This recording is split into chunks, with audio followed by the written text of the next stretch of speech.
देवशयनी एकादशी का क्या महत्व है?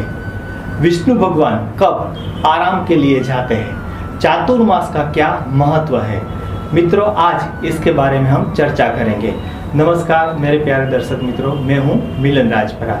मित्रों, 1 जुलाई 2020 से यानी कि 1 जुलाई 2020 को देवशयनी एकादशी से चातुर्मास शुरू होंगे और देव उठनी एकादशी तक यह मास शुरू रहेंगे, यानी कि 4 मास भगवान विष्णु भगवान शयन कक्ष में जाके आराम करेंगे और इन्हीं दिनों में यानी कि 4 मास तक भगवान विष्णु का कार्यभार है वो शिव जी संभालेंगे। इसी दौरान चातुर्मास में इस साल यानी कि 2020 में अधिक मास भी आ रहा है और वह अधिक मास आसो मास के यानी कि आश्विन मास में अधिक मास होगा। वैसे जब भी श्राद्ध पक्ष खत्म होते हैं उसके दूसरे दिन ही नवरात्रि शुरू हो जाती है, मगर इस बार ऐसा नहीं होगा। इस साल 2000 जैसे ही श्राद्ध पक्ष खत्म होंगे उससे तुरंत बाद ही अधिक आश्विन मास शुरू हो जाएगा और उसके बाद में जब नीच आश्विन मास होगा उसमें नवरात्रि शुरू होगी। 17 अक्टूबर से नवरात्रि आरंभ होगी। इस तरफ श्राद्ध और नवरात्रि के बीच इस साल 1 महीना का समय रहेगा। दशहरा 26 अक्टूबर को और दिवाली 14 नवंबर को मनाई जाएगी। 25 नवंबर को देव उठनी एकादशी रहेगी और इस दिन चातुर्मास खत्म हो जाएंगे। 19 साल पहले 2020 में आश्विन मास का अधिक मास के रूप में अंग्रेजी कैलेंडर का लीप ईयर और आश्विन मास के अधिक मास का योग 160 साल बाद बन रहा है। इससे पहले 1860 में ऐसा अधिक मास आया था जब इसी साल लीप ईयर भी था। एक सूर्य वर्ष 365 दिन के करीब और 6 घंटे के करीब लगता है, जबकि एक चंद्र वर्ष 354 दिनों का माना जाता है। 2 वर्षों के बीच लगभग 11 दिनों का अंतर होता है।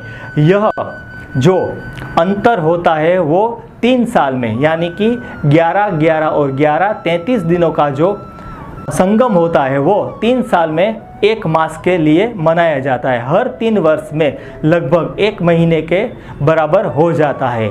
इसी अंतर को दूर करने के लिए हर 3 साल में एक चंद्रमास अधिक मास बन जाता है, जिसे अतिरिक्त होने की वजह से अधिक मास का नाम दिया गया है। अधिक मास के पीछे पूरा वैज्ञानिक दृष्टिकोण भी है।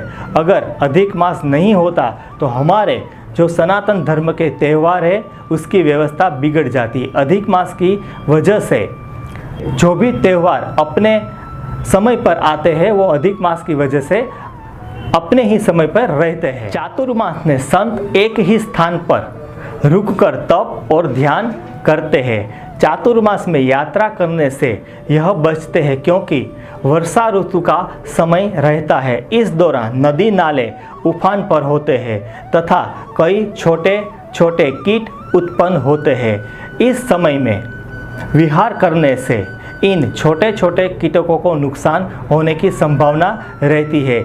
इसी वजह से जैन धर्म में चातुर्मास में संत एक जगह पर रुककर तप करते हैं, साधना करते हैं। चातुर्मास में भगवान विष्णु विश्राम करते हैं और सृष्टि का संचाल महादेव शिव जी करते हैं। देव उठनी एकादशी के बाद विष्णु भगवान फिर से सृष्टि का भार संभाल लेते हैं।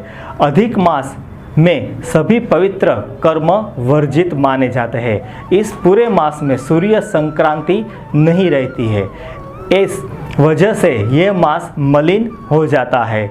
इसलिए इस मास यानी कि अधिक मास को मलमास कहते हैं। मलमास के नामकरण यज्ञोपवीत, विवाह, गृह कार्य, नहीं बहुमूल्य वस्तुओं की खरीदी जैसे शुभ कर्म नहीं किए जाते हैं। मान्यता है कि मलिन मास होने की वजह से कोई भी देवता इस मास का स्वामी होना नहीं चाहते थे। तब मल मास ने भगवान विष्णु से प्रार्थना सुनकर विष्णु भगवान ने इसे अपना श्रेष्ठ नाम पुरुषोत्तम प्रदान किया। श्री हरि ने मल मास को वरदान दिया कि जो इस मास में भगवान कथा श्रवण मनन, भगवान शिव का पूजन, धार्मिक अनुष्ठान, दान करेगा उसे पुरुषोत्तम मास का पुण्य प्राप्त होगा। इसीलिए इस मास को पुरुषोत्तम मास भी कहते हैं। मित्रों, अधिक मास एवं चातुर्मास की क्या विशेषता है, इसके बारे में मैंने आपको जो जानकारी दी है वो ज़रूर आपको अच्छी लगेगी।